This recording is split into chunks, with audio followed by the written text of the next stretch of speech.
Matt and Mark Justice, the Justice Brothers, starting off a week today, tackle today.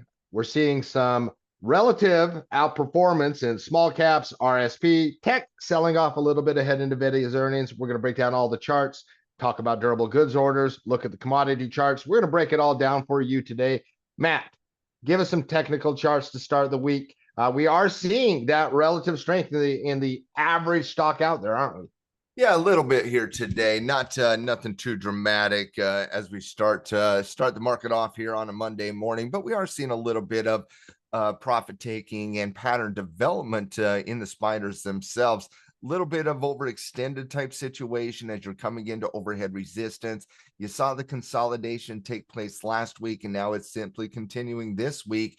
Pattern development can take a little bit of time, and you do not get to pick out when the market wants to break out. You just get to identify the level and wait on the pattern to actually come to some degree of confirmation. And so right now we're dealing with a little bit of what I would describe as slowing momentum, developing into a high base type technical pattern right at overhead resistance, which also equates to the all-time high in the market. So the story kind of writes itself this week. Slightly overextended, need a little bit of development here and waiting on a breakout.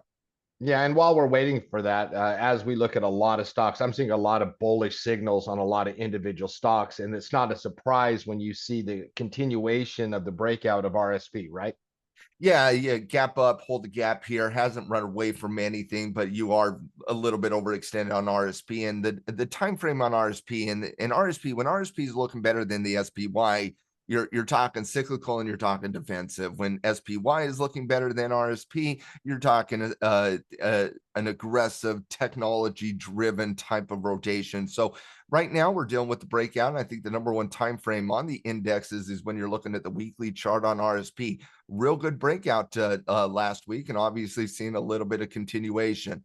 I was asked a question by one of our traders in our community over the weekend, and basically my thought was, listen, based on the environment, the technical analysis, NVIDIA's earnings report coming up, it's cyclical and defensive early in the week, and it's depending on what NVIDIA does, it's technology at the end of the week. Yeah, I know. All eyes are going to be on NVIDIA. Wednesday after the market close, we'll continue to talk about that as we get closer to it. But Matt, there's not a lot to do with one of the most popular stocks on the planet as we head into earnings, is there?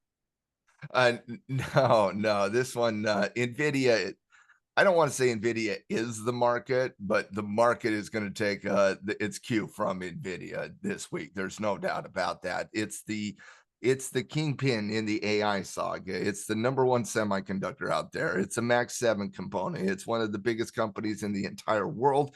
And I would say right now it's the most important company to the market and the trajectory of the market. So when you got something like that in front of you, and that's only 2 days from now, and you're dealing with a little bit of overextension, a little bit of pattern development, and a little bit of a underperformance in the Nasdaq itself. A lot of that, in my estimation, is due to NVIDIA. When you look at the Q's technical pattern, it hasn't recovered as much as the SPY has, and it hasn't recovered as much as the cyclical areas of the market has, but it also sold a little bit more aggressively.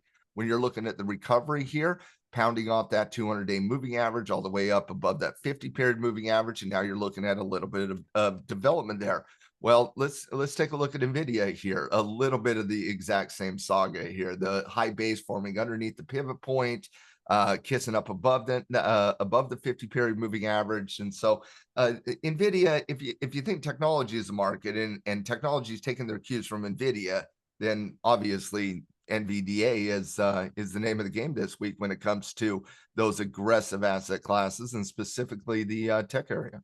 Yeah, I find a lot of dealer's choice in this market. Our traders report and our traders lounge that we hold every day. We're going to help traders find those areas. A lot of bullish signals out there, even in a weak market. Matt, we talked in the Trading Justice podcast over the weekend that the debate moving forward, after the Powell pivot on Friday, the debate moving forward is going to be on the health of the economy. You shared some amazing stats in the newsletter. We discussed them in the podcast that after the pivot, once the rate cut cycle occurs, that the economy, how the economy does is the deciding factor whether markets are strong or whether they're weak. And so that's important because it becomes a good news is good news for economic reports, and bad news is bad news for economic. And so individual traders who maybe tune out the economic side during stretch, this is one of the stretches in the coming months where you're not going to want to do that.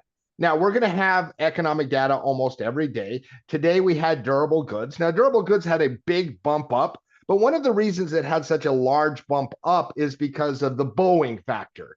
Last month, Boeing had some tremendous problems with orders that brought it down. They kind of skewed it on, kind of more dramatically this month. And so durable goods, it looks like a huge, massive number, but there's a huge Boeing effect here at play. Core durable goods, slight decline.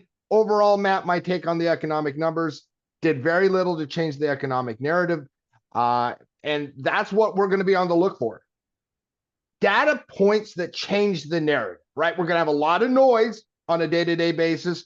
What are the reports that change the narrative? And that's what we're going to be on the look for. Not a lot to see here, in my opinion, this morning, Matt.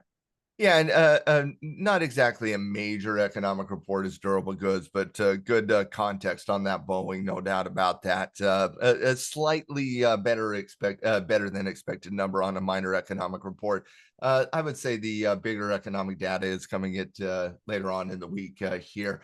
I would say the exact same thing for stocks in the news here. Yeah, I mean, not to disparage the three stocks you had, but not exactly murderer's roll from the 27 Yankees, is it? No, it's not Nvidia, Apple, and Amazon here today. No, it is not. It's a little bit of a lazy Monday morning in the market here when you got Temu's parent company being the number one company to discuss here, as they do beat on earnings analysis on the EPS side of the equation.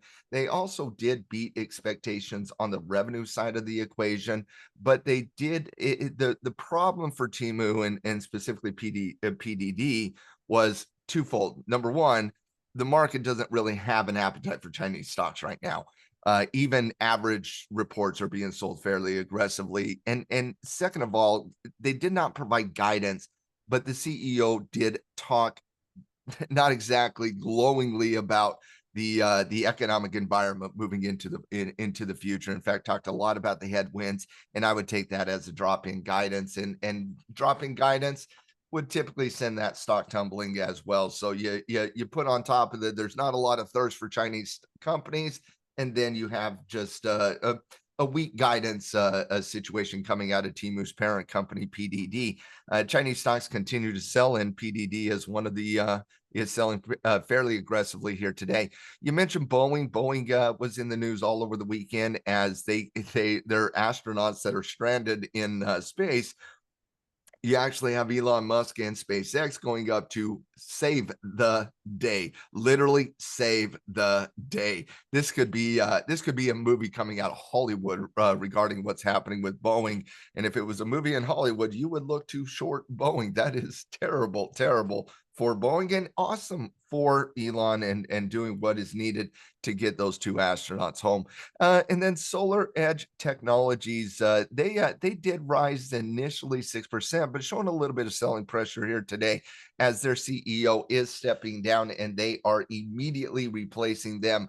From a technical perspective, when you're looking at these three stocks, you see the big sell-off on Temu's parent company. You look at that selling behavior here, and that does not look like it wants to stop. On the Boeing front, Boeing just keeps on getting in front of itself. It's trying to reverse. It's trying to do good things. Then you have the earnings report. You hold support. You're starting to fight back up with the market. Then you have the unfortunate news on the astronauts. I mean, they just cannot get out from under themselves. And then on the SolarEdge, a stock that's been on our traders report on the bear side of the equation a tremendous amount over the course of the last year.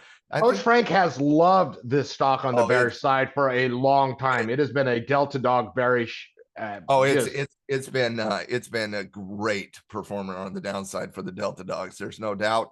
But trying a little bit of reversal here after what I would describe a negative earnings report, but trying to reverse anyways. To me, I think there's better solar opportunities than SEDGE in the marketplace. That's all we got for stocks in the news today, though. Yeah, listen, in the commodity world, oil is getting the biggest move. A lot of headlines coming out of the Middle East this weekend. where there was an attack between Hezbollah and Israel. It's carrying a lot of headlines. Now, regardless, Matt, I have liked oil. I've talked about oil recently. Now, there's nothing I can do now. This feels like short squeeze territory now. But Matt, like, I want to highlight the little time period that we had in June. So in June, we had a move up, and then we formed a high base, right? A high base in the middle of a pattern, right?